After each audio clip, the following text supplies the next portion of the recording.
Hey, I'm Robert Schultze, and this is Light Meter, a photography podcast discussing the ideas and theories behind photography and pictures and why they are the way they are. Today I'm talking with Kent Marshall, a photographer who has done work for Old Navy, Hyatt Resorts, Vogue Magazine, and the San Francisco SPCA, and he taught my first location lighting class and then later an advanced lighting class, both of which had a great impact on me and my work ethic, style, problem solving, and ultimately my career. So Kent, how are you this morning? I'm good. Thanks for setting this up, Rob. Yeah.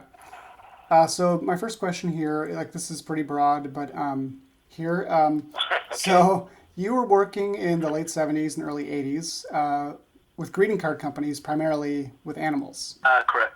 What were some of those shoots like? And like, how were you set up to accommodate for that? And what was your approach to these assignments? What happened is that I had a studio in the Outer Mission in San Francisco. Yeah. And I set it up in such a way so that I made sure that no critters were able to escape. I did shots that included animals such as dogs, cats, pigs, spiders, an unbelievable range of animals. What it was is that I got together with art directors, either by phone, email, and they would give me an idea of they are looking to do a certain kind of card, and we would set it up and shoot it. And when you say that you were set up in your studio to like not have things escape, did you have those like little kid doors, like half doors on rooms and stuff? No, the building was a pretty old building, and so the studio was pretty much enclosed. However, there were a couple of holes and things at certain areas, so especially when I was photographing cats are really good at escaping. So it was a matter of basically went around the studio to make sure that everything was secure. Mm-hmm. So that's what I did. And when you got an assignment from, you said Papyrus, what was their direction? Usually the direction was we are trying to do, for example, a birthday card with I'll just give you a very general card we had to do. They said we want to do one where we have a golden retriever eating birthday cake with a birthday hat on. And then it was up to me to get the props, find a location, and shoot the shot. Was it like a special birthday cake, I hope, for those dogs? Well, what happened is, first of all, of course, you can't have chocolate because it'll make the dog sick or kill them. And it was something where I never told Safeway. Safeway made some outstanding cakes in pretty much any size, and I could have them put any kind of inscription on the cake if that was something that was required for the shot. Mm-hmm. Of course, I never told them that the cakes were going to be for dogs and pigs. So that worked out really well. And so they would make these cakes without all the stuff that isn't good for these animals, or? Yes. Uh-huh. Oh, wow.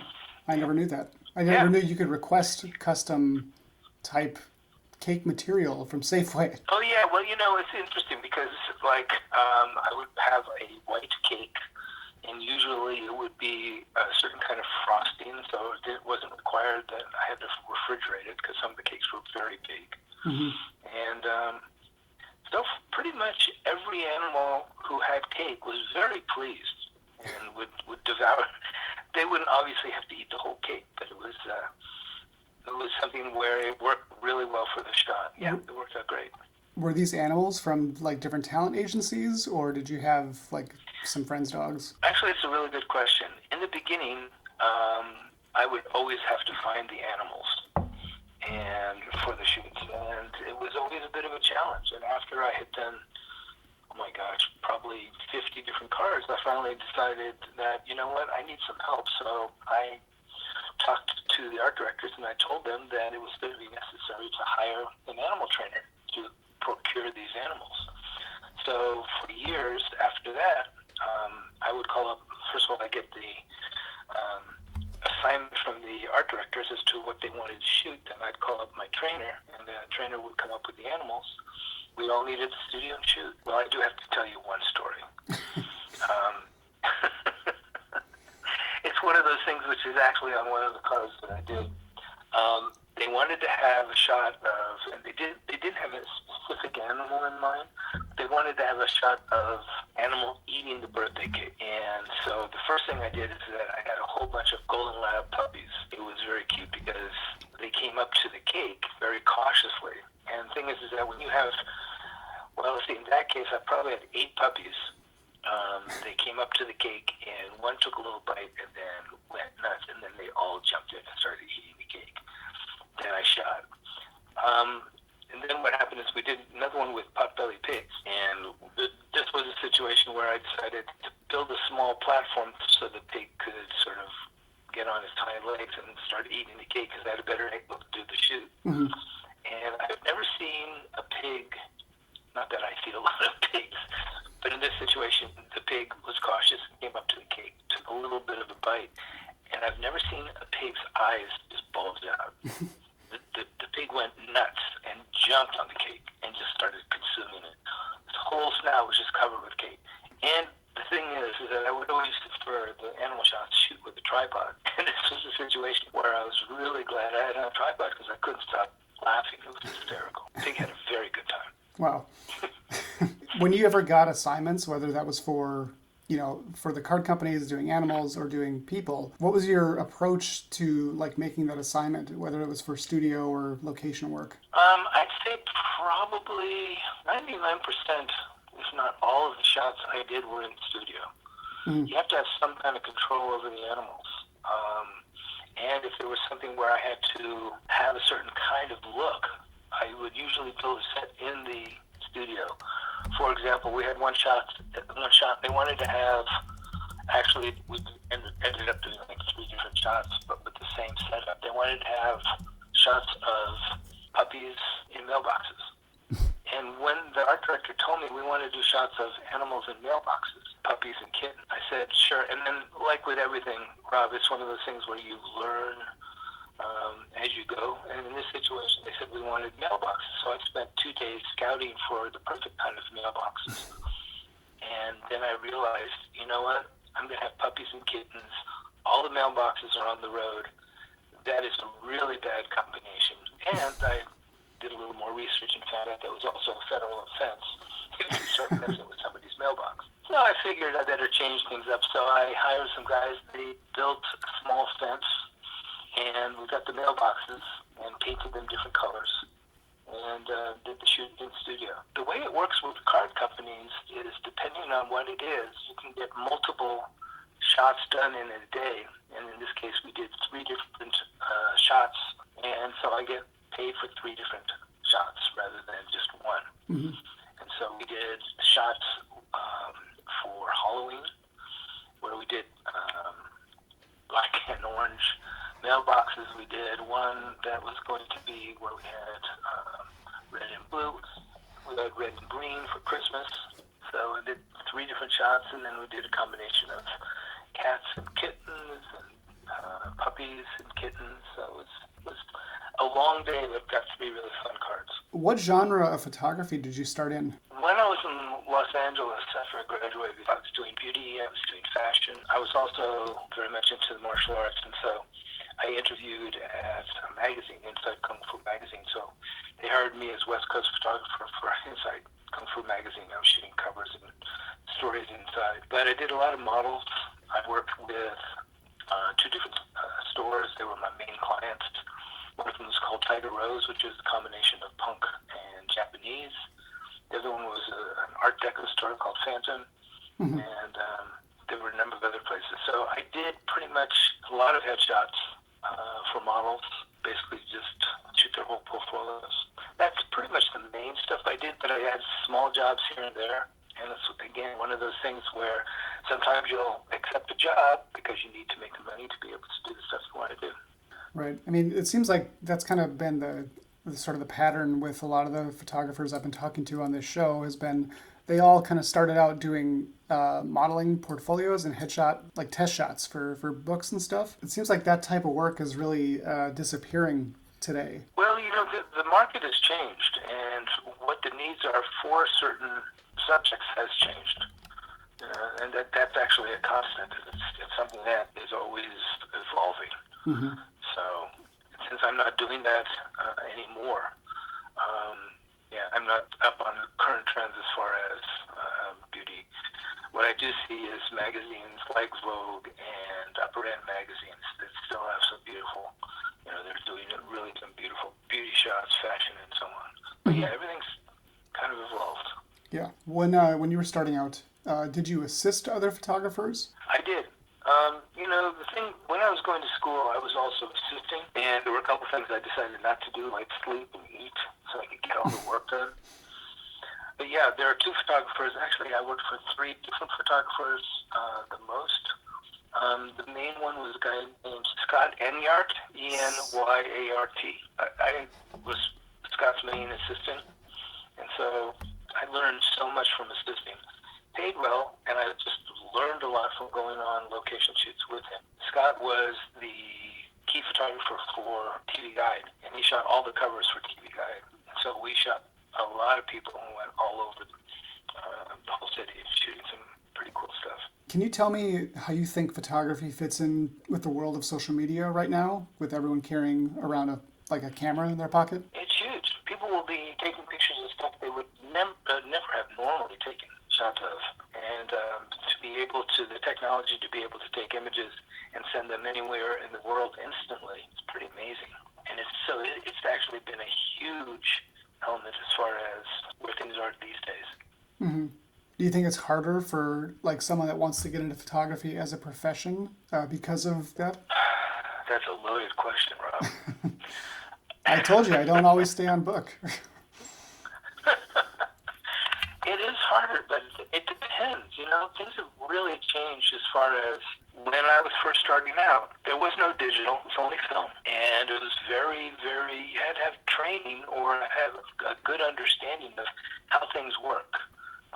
Even something as simple as how the camera works, how exposure works, how lighting works, and there were no programs like Photoshop or Lightroom. Mm-hmm. What they have now, first of all, the things you can do is pretty amazing as far as with all the programs that are out there. As far as business, as far as being able to do things like they used to be, no, things have changed. Mm-hmm. But they've changed in many ways in a better way. But other ways, it's kind of, I'll give you an example. I still have my negatives and transparencies for the last 50 years.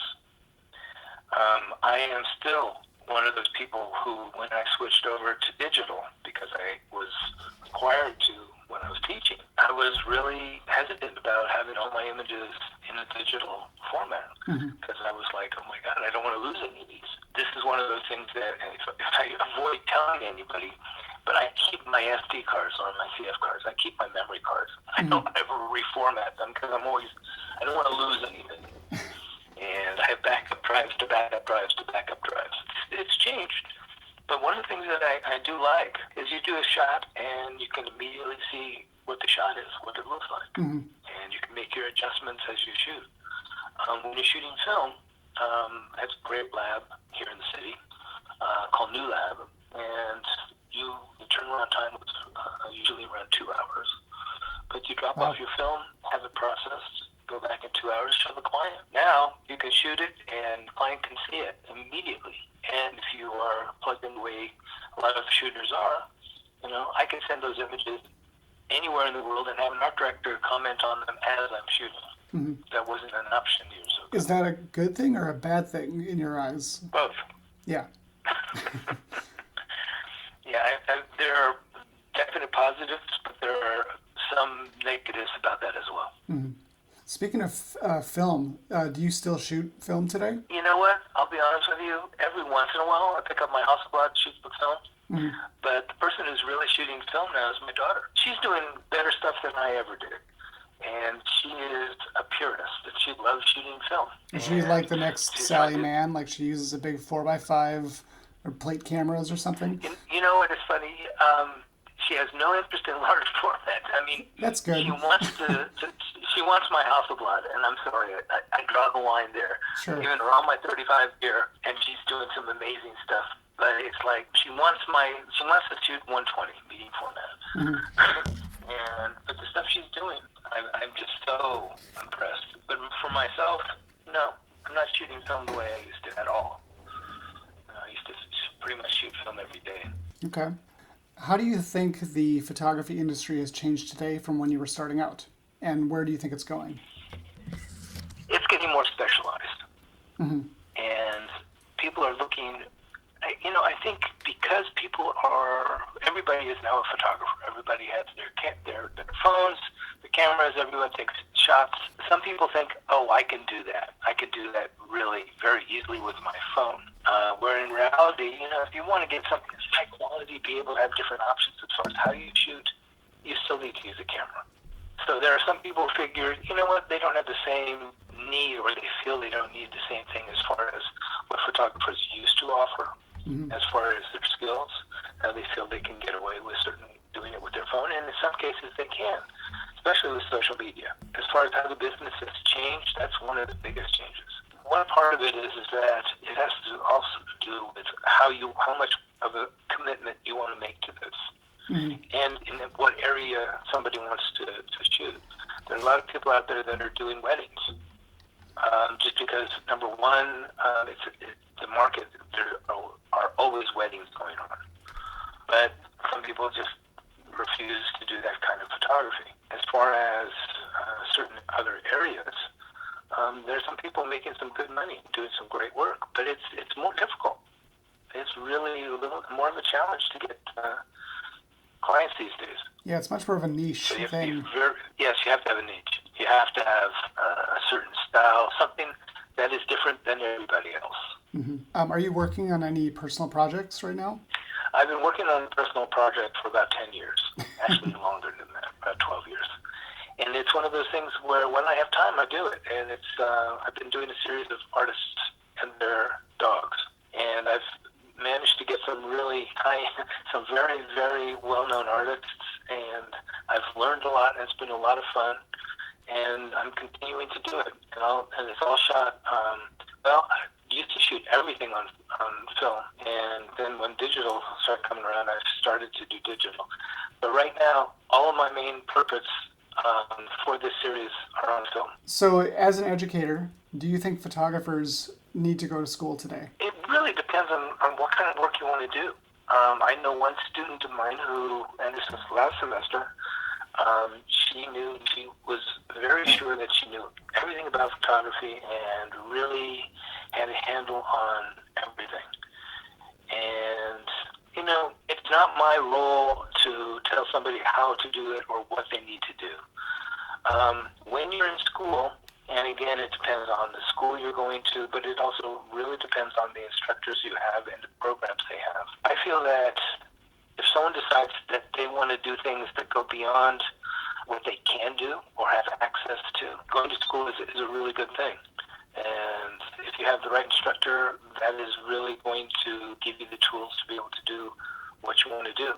As creative people, a lot of times we have ideas, and I'm including myself when I was starting out, and still, I'm always still learning. I'm always trying to improve no matter what I'm doing. But it used to be where I'd have some great ideas, but I couldn't actually make them work. I would have a visual idea of what I wanted to do, and I didn't have the training to be able to make it work, and it was very, very frustrating. Now, being able to teach, it's one of the things that I really enjoy, to be able to pass on what I've learned. I've also passed on, or I tried to make it very clear, there are lots of things that you need to be aware of, so that you don't make the same mistakes that I did. But also, you're going to make your own mistakes, but going to school really can be helpful as far as getting the knowledge of a trained professional like we have at the academy. In your opinion, what is something that students should do or need to do today to get their foot in the door of professional photography? They need to know everything about a client they're going after. They need to know what kind of work they do. Let me pick a topic. For example, let's say they want to shoot cover to a magazine. They need to know everything about the magazine. They need to know who their advertisers are, what kinds of work the magazine is looking for, but also how to elevate what they do that will attract an employer to their style of work that is going to be better than what is already being done. No one's going to hire somebody who does the same kind of work that they already have hired someone to do. So it has to be even better. You were so adamant about shooting film and whatnot. Do you think that students need to shoot film today? Honestly, if I had a choice, I think students who have the experience shooting film are better at a number of different things that are required to be able to be a good shooter, and that means understanding how to work with light, exposure, and all the elements involved with creating really strong images. Is it necessary to shoot film first? No, but I think it really trains somebody how to get the exposure correct, rather than relying on programs like Photoshop or Lightroom to fix the mistakes they make. And what I've always told students that is very critical is that don't rely on something that you can fix in Photoshop. Learn how to do it correctly. Learn how to shoot correctly so you get the best images possible. Right. If you could or had to start over in the digital age, would you? Yeah, I would. I would. That's an easy answer. We do photography, and I am including you because I know you and the incredible work you do and your vision. Photography is really important. I love doing it. And whether it's film, digital, my phone, it is something I really enjoy. And I would absolutely continue to do it. But I mean, the barrier is so low to entry now. Like, people have cameras on their phone and stuff. Does that? You were saying that your daughter is into photography now as well. Does she take a lot of pictures on her phone, or? Social media for the younger generation is like automatic. It's not even an afterthought. It's just like, yes, I can use these images. She'll just shoot all the time. But when she wants quality work, she's picking up her camera. And she's using my original camera that I had, for the first 10 years I was shooting. Yeah, she's using my old Nikon FTN and doing things with it that I was never even able to do. She's just, the stuff she's doing is pretty amazing. When she wants a great shot, when there's a subject that's important, she just shoots film. And I gave her a really good digital camera as well, and she's like, yeah, it's good sometimes, but no, I just want to shoot film. With her roommates, they're processing their own black and white film and printing them themselves, and so it's pretty amazing. That is kind of amazing. I remember doing that. Yeah.